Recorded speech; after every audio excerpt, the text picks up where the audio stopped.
On today's video, we're going to be talking about Chiefs versus Broncos. And what did Russell Wilson say about Patrick Mahomes and the Kansas City Chiefs? Stick around. All right, Chiefs Kingdom. Russell Wilson was asked today how he felt about going into this game with Kansas City, knowing that they're on a 13-game losing streak against the Chiefs. And here's what he had to say about it. This game of football is not necessarily all about the past. It's about the present. That's the great thing about the game. What can we do to go against a really good football team and go get a win at home for our fans and for our team? And it definitely matters to us, So we got to set the tone early and often. It's a four-quarter game. We got to play all four quarters of it. And they do a really good job of making their plays and stuff like that. And so we have to do that too. Yeah, so Russell showing a little confidence. I'm sure it's not real, but anyway, he has to do what he has to do. Here's what he had to say about his relationship with Patrick Mahomes. Yeah, I got to know Patrick a little bit along the way. We've done a couple things together, this and that. And so, I love his demeanor. I love his energy. I love how obviously he makes great, spectacular plays. He's a great scrambler and really do some special things, when he gets outside the pocket. He's got great players around him too that make some great plays, and Kelsey and other guys. So just love the competitor that he is. All right, Mike. So Russell Wilson, he had some good things to say about Patrick Mahomes, but he does show a little bit of confidence that they're going to figure out how to beat a good football team in their own house in front of their own fans. You think he's just saying that because he has to, let's ride? Or do you think he actually thinks they have a chance? Hey, Broncos country. Let's ride. That's exactly what he wanted to say, but they're about to kill him if he says that again. So basically, he has to just come out. He can't say, look, we're injury depleted. We're a dumpster fire. We've lost 13 straight. That is insane to know that they've lost 13 straight. It's insane, dude. Again, I don't even know what iPhone was available back then. It was like iPhone 1 or something. This is insane how crappy they are against the Chiefs, but yeah, he has to say he has to sound a little bit confident. I mean, they're paying him like $50 million. You can't sound like a blabbering fool. And to be honest, after watching the intensity we come out with in the Bengals game, I would almost pair that a little bit with how Andy Reid teams and how Chief teams of late like to play down to opponents. I don't know if I rule them out, to be honest. We're 21 points better probably. But if I'm Russell Wilson, I'm saying, look, this Chiefs team don't like to get up for big games. They're in a little bit of a lull. If we can catch them sleeping a little bit, maybe we can play a little clock. They're going to have that big running back, Latavius Murray, coming at them this week. We've seen how they stopped that big running back, Samaje Perine. We was afraid to even touch him. Ask Juan Thornhill. That was pathetic. That was pathetic. Hey, so at Chiefsaholic actually put up a tweet that says the last time the Denver Broncos defeated the Kansas City Chiefs in an NFL game was on September 17th of 2015. It's been 377 weeks, 2,639 days, 63,336 hours, 3,800,160 minutes, or 228,009,600 seconds. So when you really break it down there, that is absolutely beyond ridiculous. Why didn't he go down to milliseconds? He did He should have. He just He said going, since the last time the Broncos won a game against us, though, that they've both won a Super Bowl. Is that true? I guess so. I guess Denver won one back. I don't know what year, but yeah, I don't know. Against the Chiefs, though, they've struggled. Let's put it that way. It's been horrible. We've got an entire video. We just made fun of them for a little while because Russell Wilson was a dumpster fire, and we roasted him a little bit. A lot of you guys said we were too mean and unsubscribed to us. I don't know what that's about. Yeah, anyway, let's go ahead and get into some injury reports. Steve, do you got that? Yes, I do. So the Denver Broncos, they are injury riddled right now. They have a lot going on. I'm not going to go over the entire injury report with you because it would take 30 minutes probably. But the ones that we really want to look at here that are going to make the most impact in this game, Dalton Risner, their starting guard, he's going to be out. He did not participate at all with shoulder and back injury. So the likelihood of him playing is not good. Also, Cortland Sutton, wide receiver, he did not participate with a hamstring injury. He probably won't be in the game either. And then if you look at Jerry Jeudy, he was actually limited this week with an ankle injury, so he will be playing, but he will be on a bum ankle. And then Brandon McManus, their kicker, he was limited with a right quad injury as well. So, of course, just like Jerry Jeudy, he'll be in the game. But how good will he be? Will he be 100%? So, yeah, Mike, it looks like some big players for them. And then, of course, they have Javonte Williams on the IR. along with KJ Hamler. So we're looking at a lot of their team not playing in this game. A lot of backups on the field, a lot of uncertainty with that team. So that bodes well for the Chiefs, don't you think? Yeah, you'd think so. They even have Tim Patrick on the IR.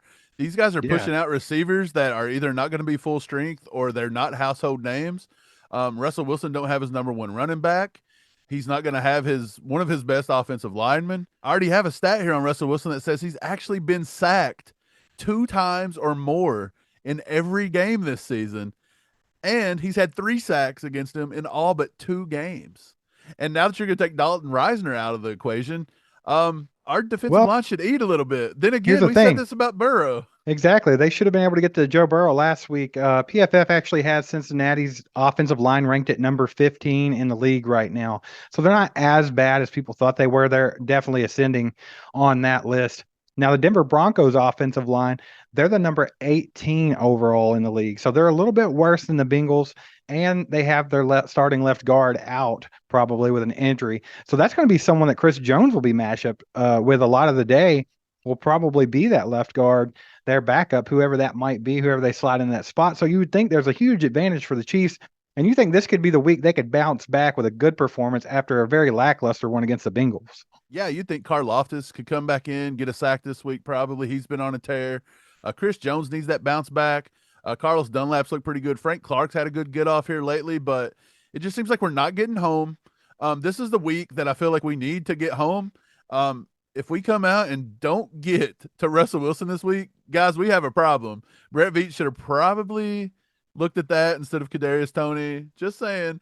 But yeah, I think if this has got to be the week our defense bounces back. We're going to talk about that in a little bit, but yeah, I think this bodes well for us. But at the same time, Chiefs like to underperform Right. in these Well, games. all right. And then with the Chiefs injury report, they actually have a few players that were limited this week. No one's expected to be completely ruled out yet, but they will be game time decisions. Nick Bolton was limited with a groin injury. Kadarius Toney, he got back into practice, but he was still limited with that hamstring. They do have Mahomes on the injury report with his foot, but it's full participant. Same with Isaiah Pacheco and a shoulder and a quad injury. But the only other one that was limited was Deion Bush with an elbow injury.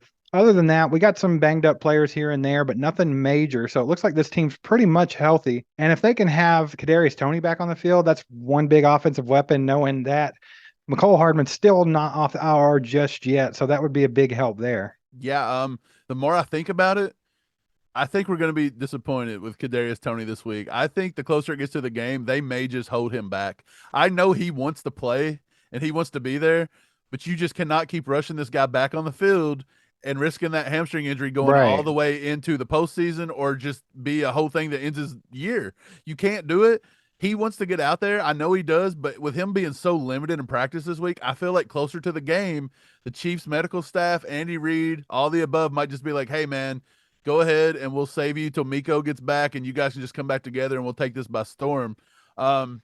That's kind of where I'm leaning right now. Yesterday, I kind of thought he'd get back in there, but after seeing that he was still limited today, I'm shifting that it's about 40 to 60% that he's probably going to sit. About 60% Well, says I think he I mean, sits. let's be honest. The safe bet here is probably going to be to go ahead and sit him at least one more week because this has been a recurring injury, not just since he got to Kansas City, but way back with the Giants. It's always been a thing with him. So do you really want to risk it? Let's just go ahead and get that thing healthy before we get him back on the field. That way there's less chance of another hamstring injury again, because we definitely don't want it to be that thing where he plays a week or plays a half a game here, half a game there, and he's always out with that. So I would be okay with him not playing this week as long as we can get him back in healthy for the postseason run. Hey, let's not gloss over the fact that Nick Bolton's got a little groin injury. Sometimes groin injuries can sneak up on you. They can be persistent. They can last a long time. Nick Bolton is a solid piece to this defense right there in the middle. And if they're going to run Latavius Murray at us, that's a big boy.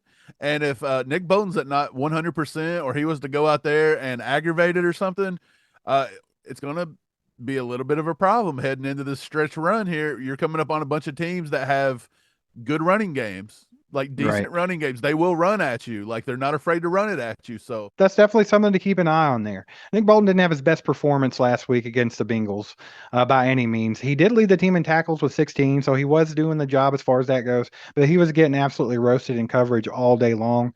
So he didn't have a great week. Hopefully, that's just something, minor. It's not going to be a big deal, and he can bounce back and have a good performance this week to get him back in the groove, and that won't be an issue. So let's just go ahead and look at the Chiefs' offense this week versus Denver, Steve. We seen them against the Bengals game. It looks like the game plan was okay. We started to rely on the run a little bit. Then it's like in certain situations, they pulled away from the run. They started getting cute in the red zone a little bit. There at the end of the game, they decided not to go on fourth down, took the ball out of Patrick's hands. The play calling got a little weird. Again, we talked about them not having like all their full weapons because of Miko. Nobody had to respect that speed. If we know anything, we know Denver has a heck of a defense. They are one of the tops in the league. They're actually the number 2 NFL scoring defense. They've held their opponents 9 out of 12 games to under 20 points. They are the number 1 red zone defense in the NFL, and they're the number 3 third down defense in the NFL. So what does this offense have to do this week, Steve, to get back on track a little bit and to get this thing rolling? Man, so the Chiefs just really got to get back to the basics here. We got to have a solid game plan with a lot of running the ball. We got to be consistent with that.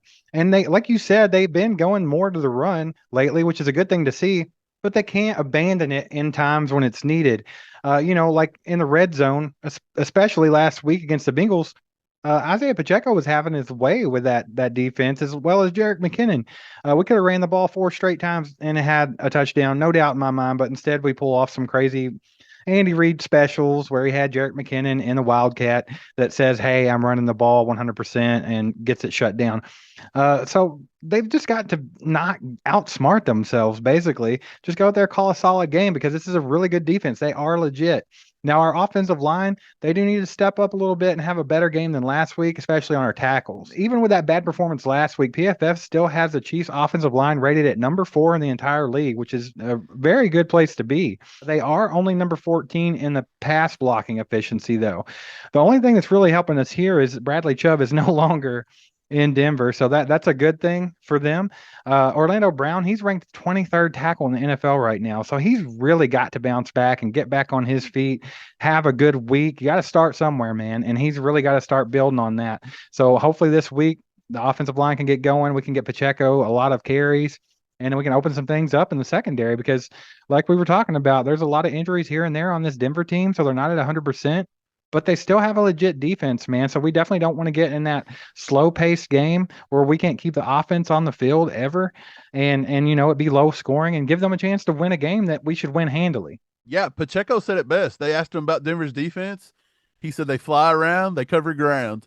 And that's exactly what they do. That's it's a smart defense. I mean, I know that Bradley Chubb's gone, but we're gonna get to take a look at that rookie that me and you liked named Nick Bonito out of Oklahoma this week. I kind of wonder if he's gonna match up on Orlando Brown a little bit, or they're gonna put him on the right side over there. If I was Denver, I would have him against Orlando Brown because he struggles so bad with speed rushers, getting around him. And Nick Bonito was probably the best speed rusher coming out of that draft.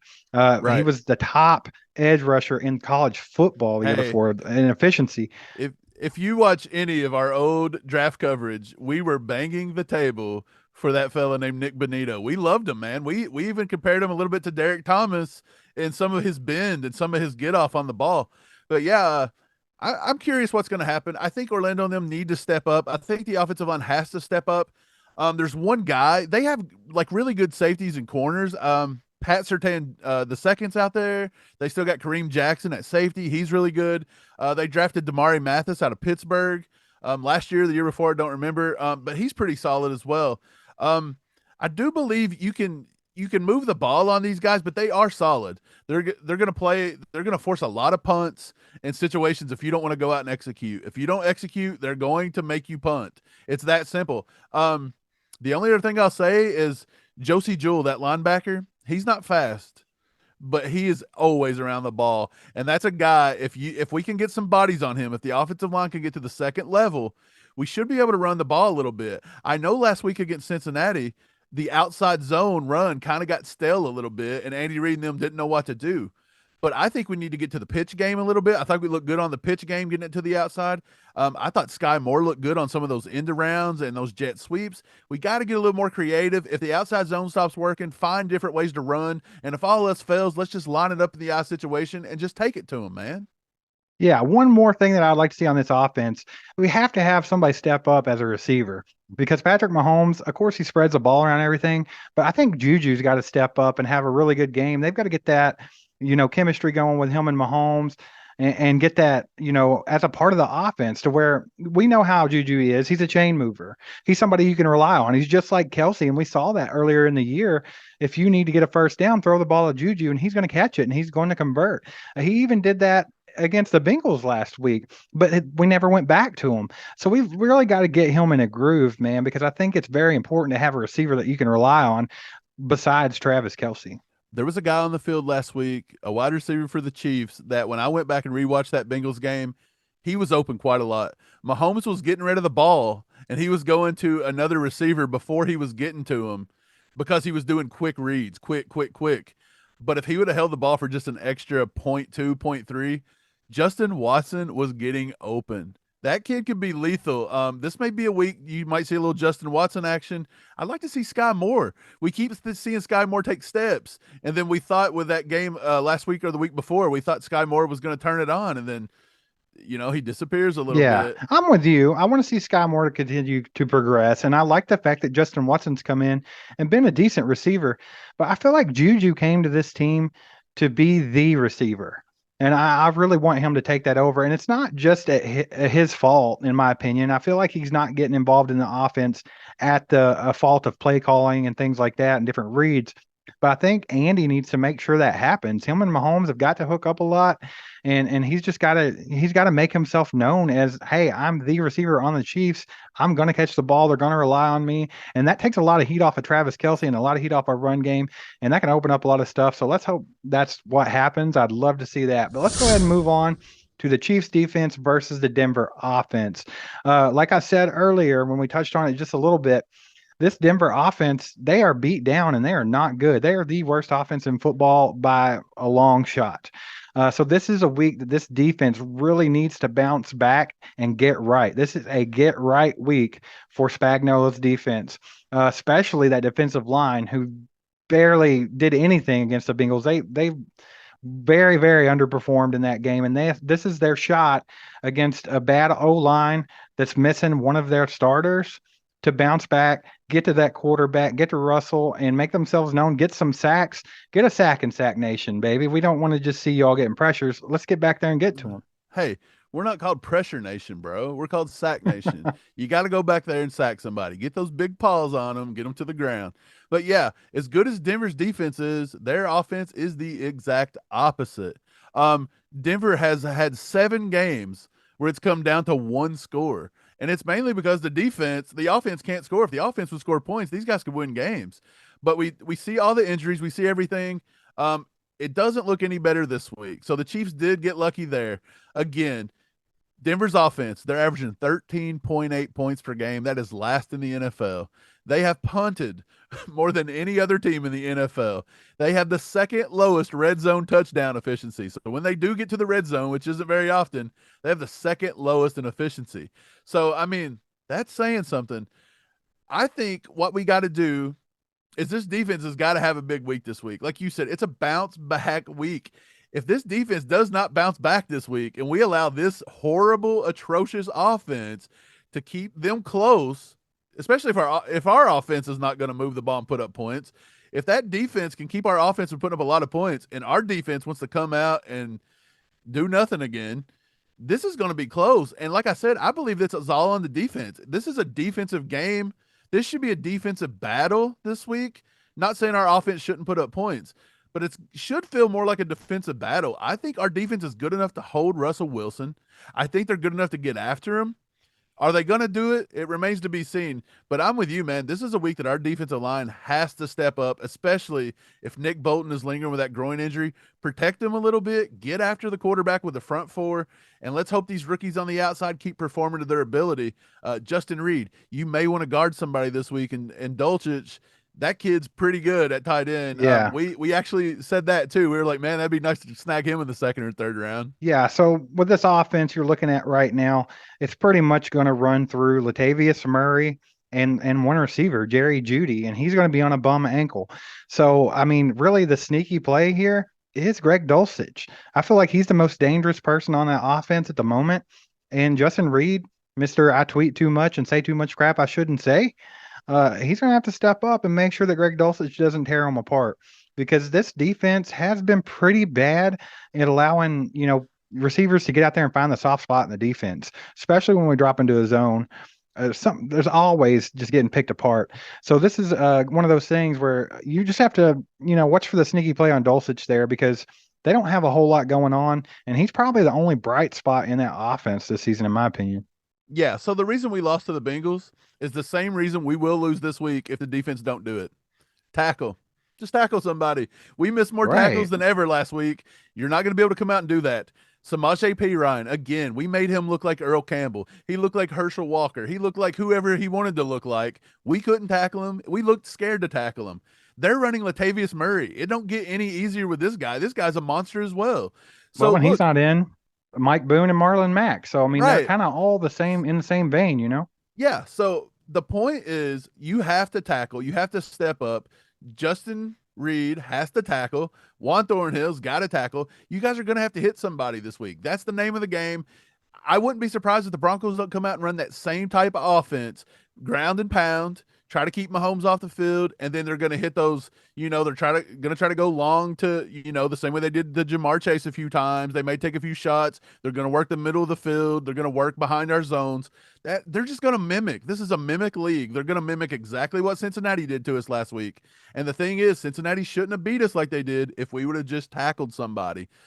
These Right. arm tackles and shoestring tackles by our defensive line ain't going to cut it. We got to step up and hit somebody this week, and we need to take out some aggression on the Denver Broncos. Right. And something else to keep an eye on, we always know Russell Wilson likes to throw some moon balls, man. We've seen it before when we played the Seattle Seahawks. He always lands those deep shots on us. They're just prayers, but it always ends up, working out for him. Josh Williams has to step up this week. He's probably going to be matched up with Jerry Jeudy quite a bit. He can't be down on himself from last week's performance. He's got to have that bounce back like the rest of the defense. So that's something to keep an eye on as well. But hey, let's go ahead and get into some predictions, Mike. What do you think this final score is going to be in the Denver game? I want to blow out. I really do. I want the Chiefs to go out and just beat the crap out of Denver. Why? Because I hate the Broncos.